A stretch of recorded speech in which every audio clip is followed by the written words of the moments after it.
वो आरएसएस और बीजेपी के लोग जब यूरोप और अमेरिका में जाते हैं तो उन्हें भी बुद्ध और अशोक के नाम का ही सहारा लेना पड़ता है। वो तो इलेक्शन के पहले कहते हैं देश नहीं बिकने दूंगा, और इलेक्शन के बाद क्या करते हैं, देश नहीं बचने दूंगा।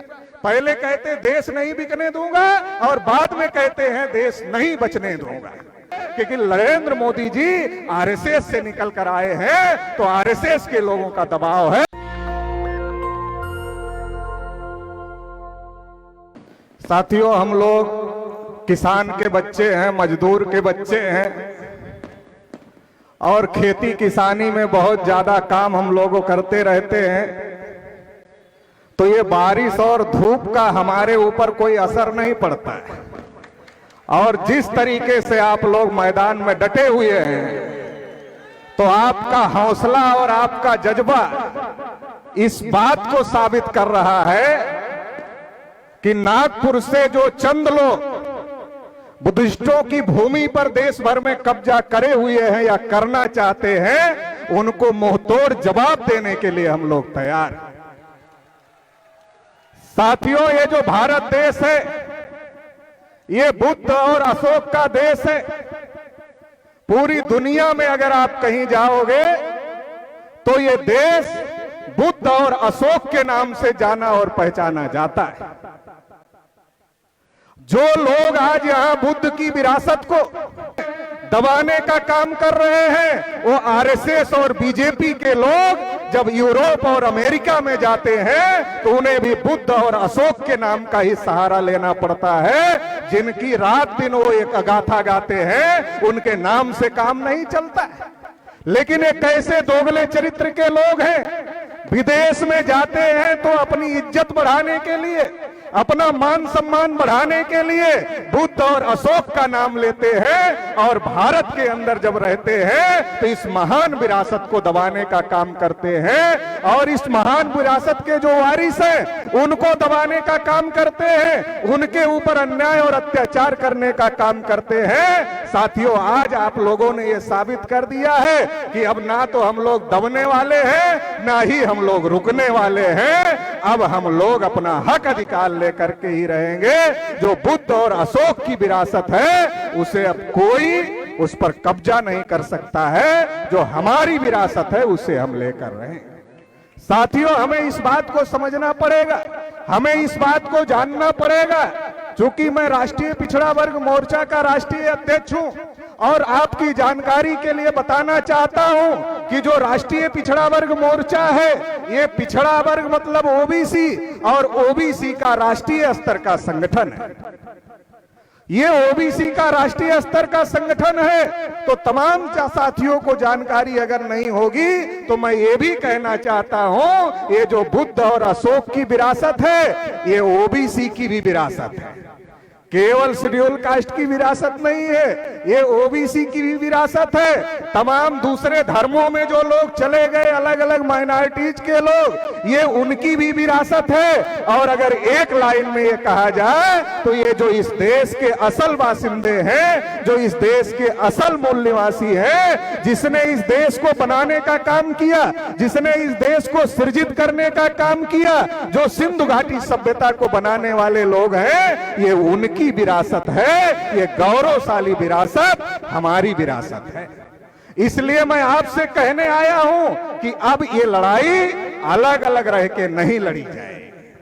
अब ये लड़ाई अलग अलग रह के नहीं लड़ी जाएगी। अगर ये हमारी साझी विरासत है तो एससी, एसटी, ओबीसी और माइनॉरिटी जो आपस में ब्लड के भाई हैं, डीएनए ने साबित कर दिया भाई है, ये भाई मिल करके अपनी लड़ाई लड़ेंगे। और जो हमारी विरासत है, जो हमारी गौरवशाली विरासत है, उस विरासत पर जिन लोगों ने कब्जा किया है, वो कब्जा हटाने का काम हम लोग करेंगे। क्योंकि साथियों, जो विरासत होती है, जो विरासत होती है वो पूंजी होती है। अगर कोई राजा का लड़का राजमहल में पैदा होता है तो राजकुमार कहा जाता है, लेकिन अगर उसी राजा का लड़का कहीं लावारिस मिलता है तो राजकुमार नहीं कहा जाता है, वो लावारिस कहा जाता है। खून तो उसके शरीर में राजा का ही होता है, लेकिन राजमहल में नहीं हुआ, इसलिए राजकुमार नहीं होता है। तो साथियों, हमें समझने की जरूरत है, हमारे लोगों को समझने की जरूरत है कि भारत विश्व गुरु किसने बनाया, भारत सोने की चिड़िया किसने बनाया। आज नागपुर के लोग कहते हैं अखंड भारत बनाएगा। अरे अखंड भारत तुम कहां बना रहे हो, तुम तो तोड़ रहे हो भारत को। नागपुर से जो सरकार चलाने वाले चंद लोग हैं वो कहते हैं हम अखंड भारत बनाएंगे। आरएसएस के लोग, मोहन भागवत, तुम तो तोड़ रहे हो भारत को, बार बार तोड़ने की कोशिश कर रहे हो और कह रहे हो अखंड भारत बनाएंगे। अखंड भारत हमारे पुरखों ने बनाया था जब अफगानिस्तान के आगे तक भारत था, वो सम्राट अशोक का भारत था, वो हमारा भारत था। विश्व गुरु हमारे पुरखों ने बनाया। आज 200 यूनिवर्सिटियों में भारत की एक भी यूनिवर्सिटी नहीं है, हमारे पुरखों का राज था तो भारत विश्व गुरु होता था। आज अगर आपका लड़का अमेरिका में पढ़ता है, लंदन में पढ़ता है, तो आप बहुत गर्व और गौरव के साथ कहते हैं कि हमारा एक बेटा लंदन में पढ़ता है, हमारा एक बेटा अमेरिका में पढ़ता है। वो भी एक समय था जब दुनिया के लोग इस बात पे गर्व करते थे कि वो भारत की नालंदा यूनिवर्सिटी में पढ़ते हैं। वो भी एक समय था, वो हमारा समय था, वो हमारे पुरखों का समय था, वो हमारा गौरवशाली इतिहास था। आज हम लोग अलग अलग जातियों में बटे हैं, बटे नहीं हैं, साजिश के तहत हमारे लोगों को बांटा गया है। तथागत बुद्ध ने कहा था बहुजन हिताय बहुजन सुखाय, और हमारे लोग बुद्ध के साथ इकट्ठा हुए थे। और जब हमारे लोग बुद्ध के साथ इकट्ठा हुए थे तो केवल सामाजिक क्रांति ही नहीं हुई थी, राजनीतिक क्रांति हुई थी, और इतना बड़ा भारत, इतना विशाल भारत, इतना गौरवशाली इतिहास कायम हुआ था। लेकिन पुष्यमित्र शुंग ने जब अंतिम राजा बृहद्रथ की हत्या किया, और राजा बृहद्रथ की हत्या करने के बाद पुष्यमित्र शुंग ने इस देश में जाति व्यवस्था बनाने का काम किया, वर्ण व्यवस्था को ज्यादा प्रभावी करने का काम किया। हमारे में से ही कुछ लोगों को अछूत बनाया गया, कुछ को सछूत बनाया गया, और शूद्रों अतिशूद्रों को पढ़ने लिखने के अधिकार से, धन संपत्ति रखने के अधिकार से, बोलने सुनने के अधिकार से, कुर्सी पर बैठने तक से अधिकार से रोका गया। ये जो बांटने वाले लोग हैं यही हमारे दुश्मन हैं, जो बांटने वाले लोग हैं ये दुश्मन हैं, इनसे सावधान रहने की जरूरत है। और अगर हम बटे रहेंगे, अगर हम अलग अलग लड़ेंगे तो हमारी किसी भी समस्या का समाधान नहीं हो सकता है। इसलिए हम लोगों को एकजुट होकर के लड़ाई लड़ना पड़ेगा, हम लोगों को मिलजुल करके लड़ाई लड़ना पड़ेगा, और मिलजुल करके अगर हम लोग लड़ाई लड़ेंगे तो हम इस देश के शासक बन सकते हैं, और भारत को फिर से विश्व गुरु, फिर से सोने की चिड़िया, और फिर से अखंड भारत बनाने का काम करेंगे। इसके लिए साथियों हम लोगों को तैयारी करना होगा।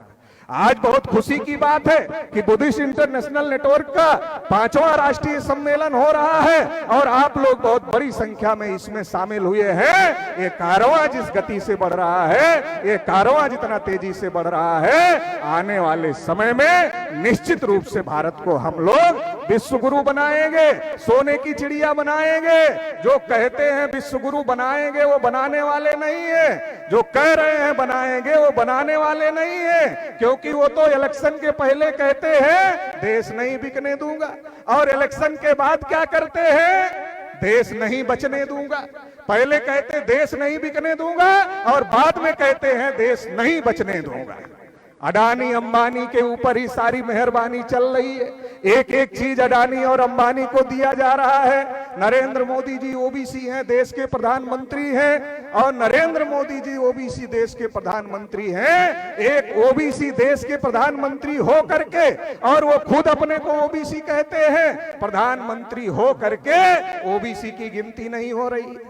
जानवरों की गिनती हो रही है मगर ओबीसी की गिनती नहीं हो रही है। तो हम लोगों ने पता लगाया कि ओबीसी की गिनती क्यों नहीं हो रही है। पता चला नरेंद्र मोदी जी देश के प्रधानमंत्री हैं, सरकार चल रही है, क्योंकि नरेंद्र मोदी जी आरएसएस से निकल कर आए हैं, तो आरएसएस के लोगों का दबाव है, इसलिए गिनती नहीं हो रही है। तो साथियों, हमें जानने की जरूरत है, समझने की जरूरत है। जो तमाम विषय इसमें लगाए गए हैं कि हमारे बौद्ध विरासत पर कब्जा किया जा रहा है, तो कब्जा क्यों किया जा रहा है ये हमको समझने की जरूरत है। जो हमारे महापुरुषों का इतिहास था, जो गौरवशाली विरासत थी, जो सम्राट अशोक का इतिहास था, जो बुद्ध का इतिहास था, जो हमारी गौरवशाली विरासत थी, उसको नष्ट कर दिया गया। उसको पुनर्जीवित करने का काम डॉक्टर बाबा साहब अम्बेडकर ने नागपुर की धरती से करने का काम किया और वो विरासत पुनर्जीवित हो गई। इसलिए धम्म चक्र परिवर्तन दिन आज हम लोग मना रहे हैं, इसलिए सम्राट अशोक विजयदशमी आज हम लोग मना रहे हैं। तो ये जो गौरवशाली विरासत, ये तथागत बुद्ध ने जो गौरवशाली विरासत जो बाबा साहब अम्बेडकर ने पुनर्जीवित किया, बुद्धिस्ट इंटरनेशनल नेटवर्क उसको आगे बढ़ाने का काम कर रहा है। और अब ये किसी एक जाति में नहीं बल्कि तमाम एससी एसटी ओबीसी माइनॉरिटी में ये हमारी विरासत है, ये मैसेज पहुंच रहा है। तो ये जो हम लोग, हमारे पास में ताकत है, बाबा साहब अम्बेडकर ने संविधान में हमको अधिकार दिए हैं, हमको वोट का अधिकार भी दिया है, हमको बोलने का अधिकार भी दिया है। इस कार्यक्रम के लिए भी प्रशासन के लोग परमिशन नहीं देना चाहते थे, मगर बाबा साहब अम्बेडकर ने जो संविधान में अधिकार दिया है उसकी वजह से यह कार्यक्रम हो रहा है। इसमें एक विषय भी लगाया गया है, रामायण महाभारत बौद्ध जातक कथाओं की चोरी से लिखे गए बहुत सारी चीजें चोरी किया है। संघ ही तथागत बुद्ध ने सबसे पहले बनाया, संघ भी तथागत बुद्ध ने बनाया, प्रचारक भी तथागत बुद्ध ने बनाए, और जो इनका कलर है वो भी तथागत बुद्ध का कलर है। बहुत सारी चीजों का चोरी करने का काम किया है, क्योंकि इनकी जड़ें यहाँ नहीं है, इनकी जड़ें यहाँ नहीं है। जिनकी जड़ें यहाँ नहीं है वो यहाँ उनका कुछ भी नहीं है। इसलिए जो भी किया है वो चोरी करके ही किया हुआ है। तो इसलिए हम लोगों को समझने की जरूरत है। और आखिरी बात कहकर अपनी बात समाप्त कर देता हूँ, क्योंकि बारिश भी हो रही है, मेश्राम साहब को भी हम लोगों को सुनना है। तो आखिरी बात कहकर अपनी बात समाप्त करता हूँ कि आज हम बहुसंख्यक हैं, हमारे पास में वोट का अधिकार बाबा साहब अम्बेडकर ने दिया, हमको मौलिक अधिकार बोलने का बाबा साहब अम्बेडकर ने दिया। अगर हम अपने अधिकार का प्रयोग कर ले, संगठित होकर के कर ले, तो हम जो ये लोग कर रहे हैं इसको रोक सकते हैं। आज इनको सत्ता में बिठाने का काम हमारे ही लोगों ने किया है, आरएसएस और बीजेपी के लोगों को सत्ता में बिठाने का काम अगर हमारे लोगों ने किया तो उतारने का काम भी हम लोग कर सकते हैं। हम लोग नई साइकिल खरीदते हैं, नई मोटरसाइकिल खरीदते हैं, नई कार खरीदते हैं, दूसरे को चलाने के लिए नहीं देते, कहते हमारा पैसा लगा है, दूसरा चलाएगा तो खराब कर देगा। नई साइकिल, नई मोटरसाइकिल, नई कार आप दूसरे को चलाने के लिए नहीं देते, मगर देश ही दूसरे को चलाने के लिए दे दिया। इसलिए आज देश का सत्यानाश हो रहा है। अगर देश को बचाना है, देश की गौरवशाली विरासत को बचाना है, तो बचाने के लिए तथागत बुद्ध और अशोक की गौरवशाली विरासत को अगर बचाना है तो हमें संगठित होकर के इस लड़ाई को लड़ना होगा। आप लोग इस लड़ाई में तन मन धन से साथ सहयोग देंगे, ऐसी आशा उम्मीद के साथ आप सभी लोगों ने मुझे सुना, इसके लिए आभार, धन्यवाद। नमो बुद्धाय, जय भीम, जय भारत, जय मूल्यवान। नेशनल दस्तक की आपसे गुजारिश है कि अगर इसको बचाना चाहते हैं तो नेशनल दस्तक को सब्सक्राइब करने के लिए रेड कलर के सब्सक्राइब बटन को दबाएं, फिर बेल आइकन की घंटी दबाएं। नेशनल दस्तक को बचाने के लिए बहुत जरूरी है कि हर खबर को शेयर करें, लाइक करें, कमेंट जरूर करें।